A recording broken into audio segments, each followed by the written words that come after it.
The War of the Worlds, by H. G. Wells. Book 1. The Coming of the Martians. Chapter 3. On Horsell Common. I found a little crowd of perhaps 20 people surrounding the huge hole in which the cylinder lay. I have already described the appearance of that colossal bulk, embedded in the ground. The turf and gravel about it seemed charred as if by a sudden explosion. No doubt its impact had caused a flash of fire.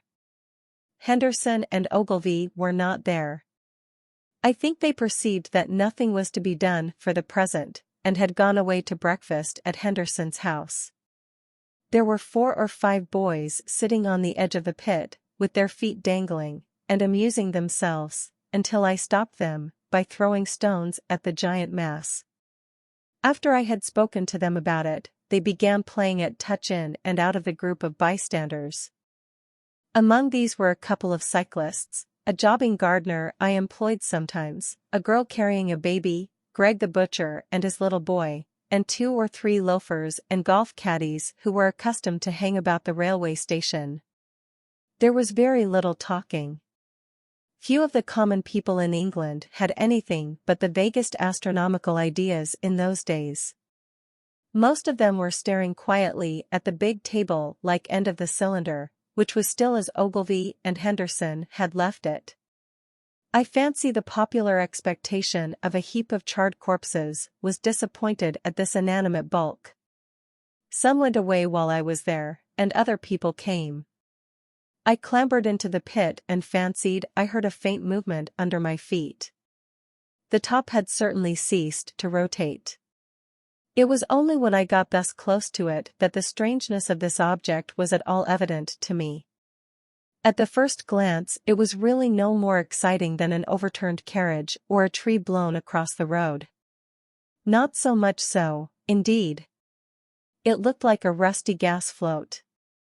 It required a certain amount of scientific education to perceive that the gray scale of the thing was no common oxide, that the yellowish-white metal that gleamed in the crack between the lid and the cylinder had an unfamiliar hue. Extraterrestrial had no meaning for most of the onlookers. At that time it was quite clear in my own mind that the thing had come from the planet Mars, but I judged it improbable that it contained any living creature. I thought the unscrewing might be automatic. In spite of Ogilvy, I still believed that there were men in Mars. My mind ran fancifully on the possibilities of its containing manuscript, on the difficulties in translation that might arise, whether we should find coins and models in it, and so forth. Yet it was a little too large for assurance on this idea. I felt an impatience to see it opened. About 11, as nothing seemed happening, I walked back, full of such thought, to my home in Maybury. But I found it difficult to get to work upon my abstract investigations. In the afternoon, the appearance of the common had altered very much. The early editions of the evening papers had startled London with enormous headlines. A message received from Mars. Remarkable story from Woking. And so forth.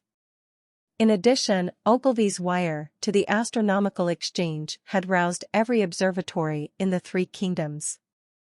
There were half a dozen flies or more from the Woking station standing in the road by the sand pits, a basket chaise from Chobham, and a rather lordly carriage. Besides that, there was quite a heap of bicycles.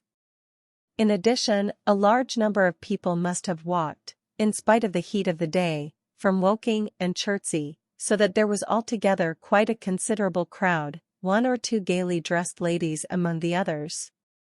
It was glaringly hot, not a cloud in the sky nor a breath of wind, and the only shadow was that of the few scattered pine trees. The burning heather had been extinguished, but the level ground towards Ottershaw was blackened as far as one could see, and still giving off vertical streamers of smoke.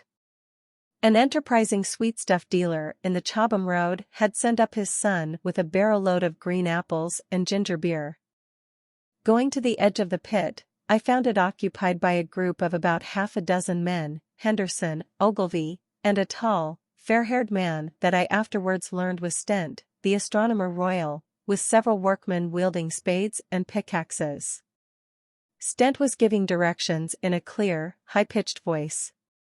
He was standing on the cylinder, which was now evidently much cooler. His face was crimson and streaming with perspiration, and something seemed to have irritated him. A large portion of the cylinder had been uncovered, though its lower end was still embedded. As soon as Ogilvy saw me among the staring crowd on the edge of the pit, he called to me to come down, and asked me if I would mind going over to see Lord Hilton, the lord of the manor. The growing crowd, he said, was becoming a serious impediment to their excavations, especially the boys. They wanted a light railing put up, and help to keep the people back. He told me that a faint stirring was occasionally still audible within the case, but that the workmen had failed to unscrew the top, as it afforded no grip to them. The case appeared to be enormously thick, and it was possible that the faint sounds we heard represented a noisy tumult in the interior. I was very glad to do as he asked, and so become one of the privileged spectators within the contemplated enclosure. I failed to find Lord Hilton at his house, but I was told he was expected from London by the 6 o'clock train from Waterloo, and as it was then about 5:15, I went home, had some tea, and walked up to the station to waylay him.